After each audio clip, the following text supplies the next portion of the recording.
no less than the Shadow Chancellor Mel Stride. Sir Mel Stride, welcome. Thank you. Look, you're a bit of a veteran of these things. You've been to a few party conferences, the heady days of the coalition through the many ups and downs, and here we are. It was seen, I think, going into this conference as a bit of a make or break for all of you, really, for you, for the leadership, for Kemi Badenoch. Hasn't gone as well as you thought it would. This conference? I disagree with that. You're ready. I mean, and we're... Yeah. Well, it's not over, that's the first thing. But that aside, look, we're on a journey to get back into power. We know it's not going to happen in 5 minutes. We got rejected by the electorate very soundly just over a year ago. But what I think we've achieved with this conference is, firstly, we have put to one side this idea that nobody knows what the Conservative Party stands for, we don't have any policies, and so on and so forth. And I think we've done that certainly in terms of net migration and legal migration and the announcements around the ECHR withdrawal, for example. And I think we've very solidly done it in terms of the economy, where I, in my speech yesterday, staked out clear blue water between us and the other parties in terms of fiscal responsibility, living within our means, demonstrating how we can control spending in order both to get down the debt that is spiralling out of control, but equally to take important decisions that are about driving growth. And I had 2 announcements on tax. One was the abolition of business rates for high street shops and pubs, which is very important, not just economically, but for the strength of local communities. So those vibrant high streets are there with businesses that are viable and can survive.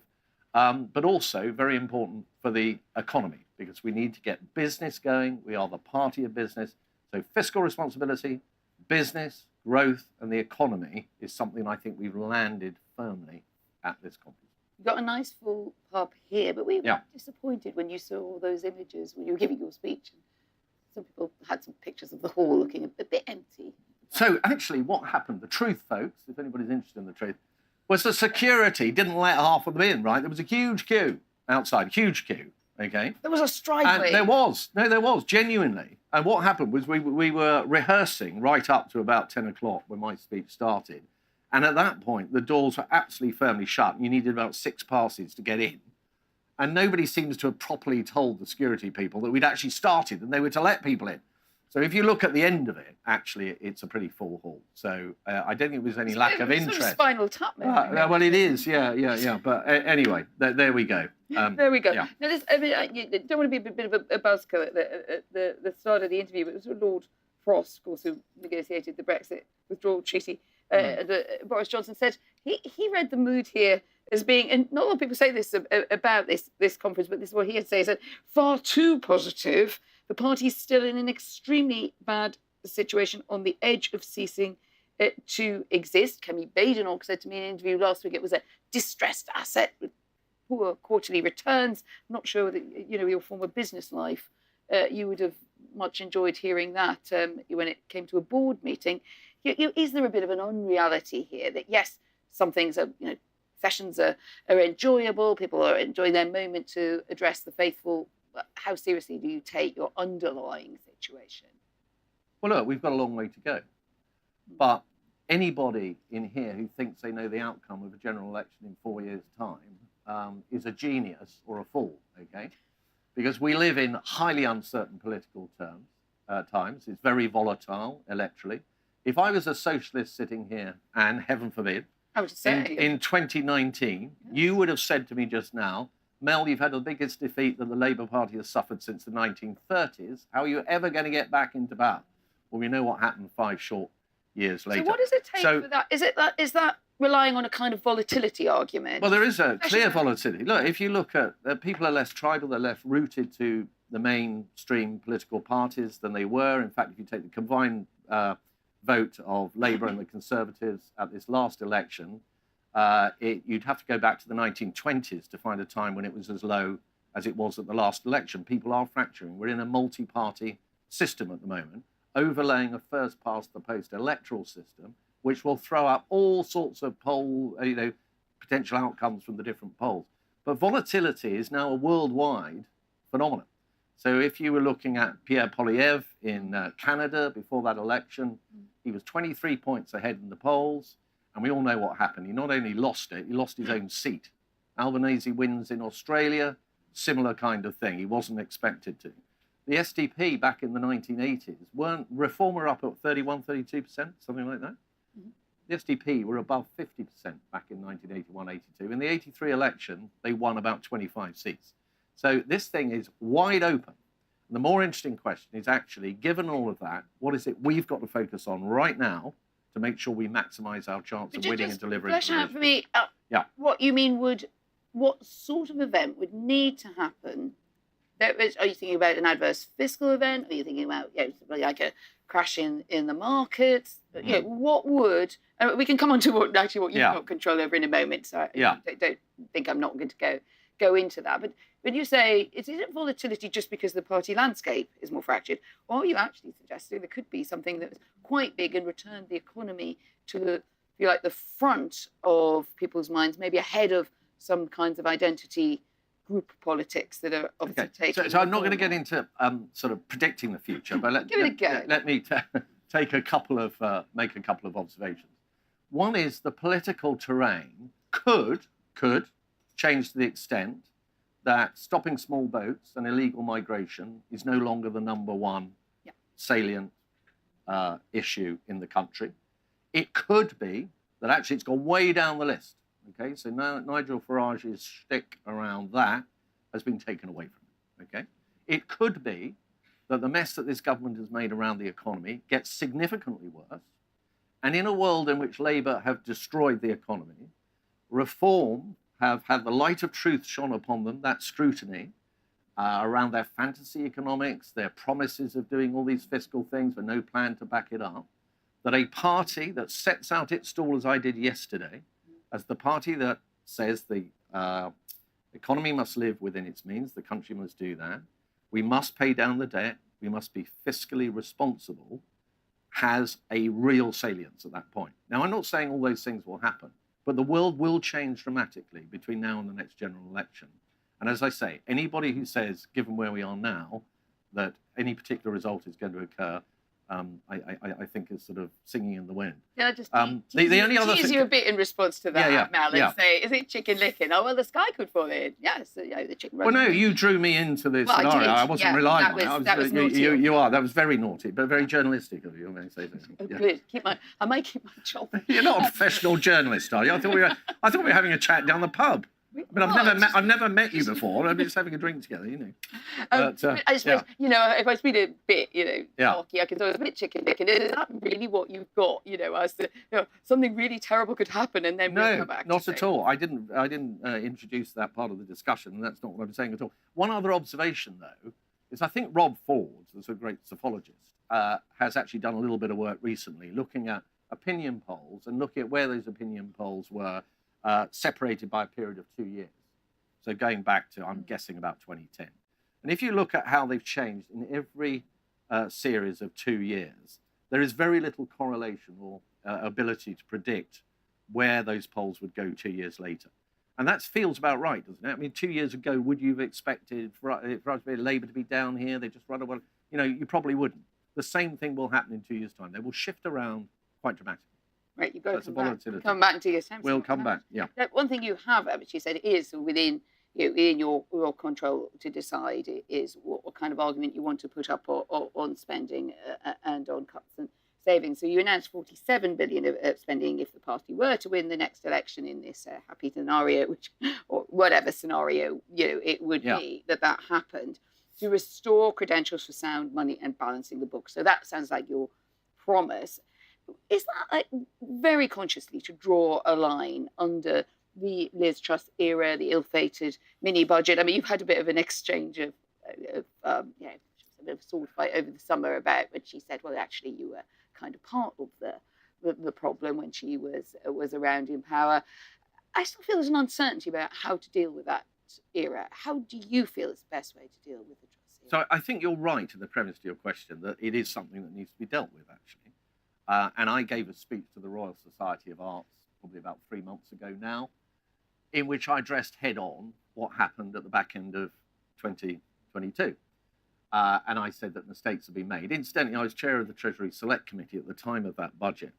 And I was about the first Conservative to my feet after Kwasi sat down. And I was the only Conservative to call it out and say it was the wrong thing to do, which is what I consistently been saying beforehand and had said ever since. So in a sense, that's my track record and I stand by that. But I also said something else in that speech at the Royal Society, which was that this party will never, ever again do that. Certainly not while I'm Shadow Chancellor and Kemi is leader. And you are right, there is a bit of a road to travel in terms of wrestling back that, situation where people believe that you have that mantle of fiscal and economic responsibility. Do you feel your personally shoulders. that you bear part of the mantle of failure for that? No, I was personally very vocal against it. I saw the dangers of pumping tens of billions of unfunded fiscal commitments into a fairly highly inflationary environment without an OBR forecast, and how you were going to pay for these things was likely to spook the market. So I was the voice that was saying that should not have happened. I think a lot of what you're proposing is also about having a better offer, perhaps, to younger voters, by which I don't really mean the very youngest voters who are still sort of sorting themselves out and, in their kind of search period of going to do a little bit what they do. But once people start to get settled in, think about their first job, about trying to get some property or settle down, or even begin to think about families. So that sounds like you sort of feel that the party has a bit of a problem by seeming to preference the interests of older voters. Would you accept that's a weakness, the present perception of the Conservative Party? An indisputable fact is that the average age of a Conservative voter in the last election was 63. Okay, you cannot go on and win subsequent elections without getting down that age spectrum and winning amongst younger voters. Okay, it's also the right thing to do. Because if you look at why it is that younger voters have been lost and becoming disengaged in many ways from the political system, it is that they haven't really been connected to the fruits of the economy such as they are in the way that older voters have. So those people who rode the asset price inflation around property in particular are probably no younger than their early 40s. Anybody below that age typically got stuck with the low growth environment after the global financial crisis of 2008, got saddled up with debt when they went to university, couldn't get on the housing ladder, etc. So it's no surprise that they become disengaged. How does that express itself? If you look at social attitude surveys of very young people, it's to the extent that many of them will say they will not fight for king or country, or they don't believe in democracy as the best way of running our country. So I think there are deeply important reasons why that needs to be addressed, and that was why I did start to talk about younger people in the speech. Well, let's just talk quickly. I mean, we won't be able to go into massive detail on the speech and the figures, so forgive me if I cherry pick a bit here. So you talked about extending you talked about giving the rebate of the £5,000 from £5,000 from national insurance and for people in first jobs. Was that sort of intended to get them on the housing ladder? Because I think a lot of people might say, well, we've seen that kind of policy before, but without the commitment to build more houses or homes in practical terms, all it does is fuel inflation in house prices. And that immediately came as a criticism. Do you think it's a fair one? So you have to do things on the supply side, okay? And you have to do things through net migration to take the pressure off housing as well on the demand side. That take as read, and there will be more that we have to say about those things in the future. In terms of what the actual offer is, or what we would do, it is that the first £5,000 of national insurance earned by somebody in their first job, so typically younger people, would go into a savings account or an ISA, and then that would be, after 5 years, available to withdraw as just pure cash. Do what you like with it. You could also hang on to it, let it grow in the ISA and use it as a pension on retirement, or you could use it as a part deposit against property. Now, of course, if you've got two people, a couple, that would be 10,000 plus whatever tax-free growth had occurred in the ISA as well. Without deciding where you stand on planning, are you going to be the Angela Rayner of the future and say, like, we're going to actually, God rest her soul, but she will be back, it is, yeah, we're going to really go with this planning reform, right? We're going to go for we're going to be YIMBYs, not NIMBYs anymore. But that is where you got into terrible trouble before, because you seem to want to promise some things to voters, but you weren't prepared to go through with the planning reform. Yeah, and this isn't a case just of intergenerational fairness and building houses so people get on the property ladder. It's also about economic growth. So if you look at the various strands that feed into growth, amongst those are infrastructure and building things. So whether that's housing, roads, rail, the reason why around Cambridge, for example, you can't build laboratories and the office space that those burgeoning businesses in the biotech sector need is because there's not enough water. Why? Because we haven't built a reservoir in this country for 30 years. So the whole planning system across the board, whether it's houses, road, rail, reservoirs, whatever it may be, needs to be fundamentally reformed so that we can do the kind of things the Chinese do, which is to build a superfast rail between Beijing and Shanghai in just 3 years, not building a £125 million back tunnel alongside the HS2 route and end up with a scheme that goes wildly over budget and never gets completed. 47 billion of cuts. I mean, some people saying this is austerity's back.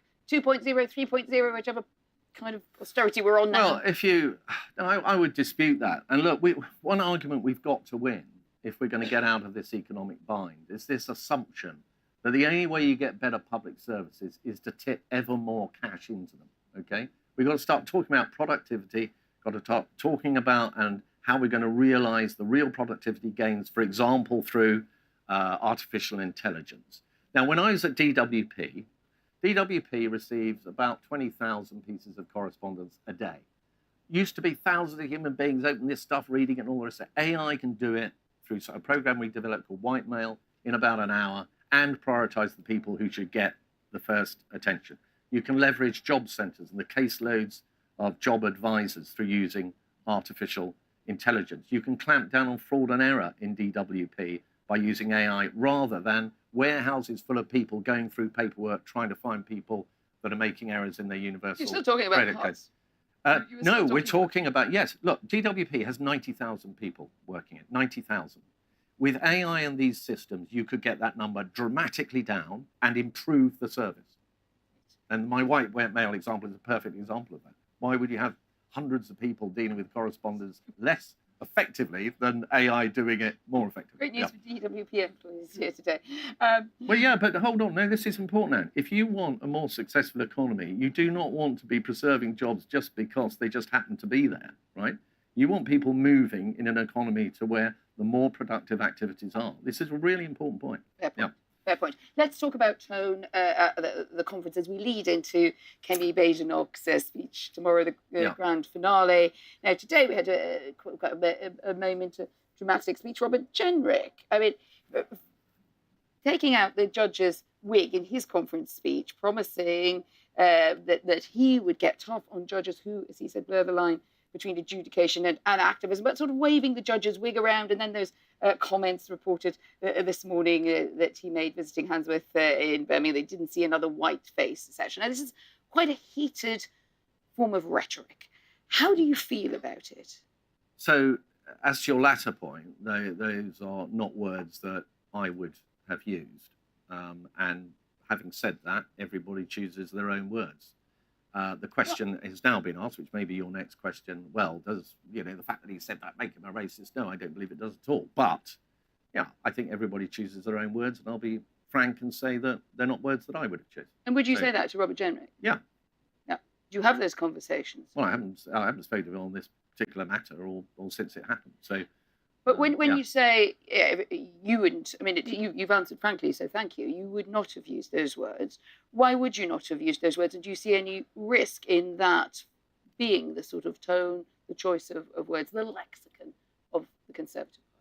So I'm not going to get sort of drawn into sort of a micro little examination of this whole area. But just to say that, I think, everybody chooses their own words. And that's fine, and that's absolutely right. And everybody has their own style and tone, and I've said what I said on that. Right. Yeah. But what about this sort of, the point about the judiciary, which actually many Conservatives might share, that there's been a creep, as they would see it, of judicial activism. The question here, and this is not really intended as a sort of gotcha, is that when, that thing of sort of waving the the judges wig around to make the point. Now, for some people, will just read that as a sort of incursion of a kind of American style kind of attacks on the judiciary, the Supreme Court, etc. And I wonder if you feel it's a difficult one as you, the Conservative Party, compete against reform, disruptive, new form of politics, new way of talking about politics. A lot of voters like it. They like the directness of it. And then you say to me, well, I'm a bit squeamish about, words in your mouth, a bit squeamish about some aspects of that. Is that something that you think, what do you think the landing zone is there without reform, just sort of, if you like, stealing the best lines? Well, look, I just think everybody adopts their own style. We're all trying to get space in the public square. We're all trying to get our message across. We each have our own way of doing it. And my way, I actually produce a lot of videos, for example. Yeah. I was probably one of the first, actually, to use that as a medium with a minute with Mel when I was Secretary of State at DWP and all sorts of things we did. You all have your way of cutting through. But as I say, everybody chooses their own approach. We saw 20 councillors defecting to Reform UK across the country just today. I mean, Reform tally these up and put them out. Yeah. Very conscious of that they're releasing them into the Conservative Party conference. One was an advisor to your colleague, Richard Holden, another worked at CCHQ. You know, but they've been sort of part of the muscle of the Conservative Party. Isn't it a fact that foot soldiers, elected representatives, aren't voting with their feet and going to reform? So look, we live in a world in which people will switch parties. We're almost always sorry to see people go, not always, but almost always. And I say that any party would have those kind of feelings. Look, what matters is the big picture here, which is that in order to recover, the Conservative Party has got to do a number of things. One is it's got to be out there holding this government to account, and I think we have been ruthlessly doing that, holding this government to account. Secondly, we have got to press our principles. Thirdly, we have got to start developing the answers to some of the really big challenges that this country faces. And I think what you've seen at this conference is a down payment of that with great clarity around the issues, particularly of borders and the economy, and some policy and some commitments to the next manifesto, including on tax. Those are quite big things. And I really do think that at the end of this conference, I'm hoping that at least the commentariat, even if we don't cut through massively to the public, because maybe the time's not quite right, we're not quite there yet, but the commentariat accept that we are coming forward with real, clear proposals, and we have a very strong sense of policy direction. You know a bit about Kemmy Bay, Knox, is it going to be a barnstormer? I think it's going to be absolutely brilliant. Is that it? Yeah. Well, what do you want to say? I can't tell you what's in it because that wouldn't be right, would it? But I know. It's tempting, though, isn't it? Yeah, I know quite a lot about what's in it. But and all I can say is I think it's absolutely going to be absolutely brilliant. And I hope the security guards open the doors for her. Yeah, maybe you've got to be listening to that. Yeah. For that, we're into a very quick fire just before we let you know. Here's a question. After you published 10 things that we didn't know about Mel Stride. Yeah. And you're very eventful for life. Your unpublished novel set in the 1960s US music scene. Give us the first line. I think it starts with something like, it was 6:38 on X date or whatever, full stop, I can be that precise. And then it goes on. To describe an event that happens at a particular moment. I think it's something like, I can't remember, I haven't dusted it off. Is it very racy? Question from No, I don't think it's racy. Peter Snowden. Peter Snowden, all right. Jilly, yeah, would it be a Jilly Cooper special, sort of bodice ripper? I'm afraid it is a Jilly Cooper. No, it's not what I do. I mean, this is the trouble, you know us too well. He says, does your novel have similarities with racy page turning? No, I wouldn't say it's a racy page turner. But I think I should publish it, and then people can agree or disagree. Is there an 11th thing we don't know about? Do you think if we talk about it enough, a publisher might come forward and just say, "Hey, come on, let's see it"? I think you'll forgive me for a lot of those questions when you get like a huge deal. Yeah, no, I will absolutely. I might even buy you a pint, Sam. You know. Is there an 11th thing we don't know about you? An 11th thing. Well, what else is on the list? I can't remember what else. You can't remember your own. You're a pilot. You're a tour guide. A tour guide, yes. You're sort of Mr. Ben, really. Yes, no, that's true. Yes. Anything else? I think an 11th thing, which I don't think is probably on there, that I did live on a boat for quite a period of time on the River Thames. Is that slightly unusual? That's And I'm a wild swimmer, as you will have seen from the list. We know you're a wild. And I did and I have frequently swum in the River Thames from the side of my boat, Right. Well, which was wonderful. I think we'd. And I do recommend boat life. It's a wonderful way to live. Look, we've got. I think we've got about like 90 seconds. If there's any like really great, very quick questions, I've got a gentleman at the front. Let's just try this and see when I have to get off. Thank you. Thanks. George from the Institute of Taxation. You had the two tax announcements in your speech, Mel. What was it that made you pick on those areas rather than anything else? That is rebates for young people and help for high streets. Yeah, great question, George. Good to see you. So I think let's start with the NI hypothecation bit, young people. I want to send a really clear message to young people that this party is on your side. If you're going to go out and do the right thing, work hard, etc., you have absolutely a right to share in the fruits of our economy. And I want to telegraph that very strongly. And I want to make a link between getting taxes down and employment and output up, which is exactly what that tax will do in terms of how it will work in incentive terms. In terms of the other one, the tax break for those that are paying business rates on high streets, I think SMEs have had a really tough time. Okay, they need a bit of hope out there that the government's going to get tax off its back and allow it to flourish. I also think high streets, in a sense, in terms of the kind of pressures that some communities have in terms of the decay that can set in along high streets, the crime that can set in, that sort of sense of pessimism that goes there. I think there is a social value to the high street. And so I wanted to use a tax that both boosted small and medium-sized enterprises that we should believe in and be there to support, but at the same time has that social function of strengthening communities in that way. And we ended on a serious taxation question. We did, yeah. So thank you very much indeed, Mel Stride, for joining us, being so frank and candid with us. Thank you. A great pleasure. Thank you. Thank you very much.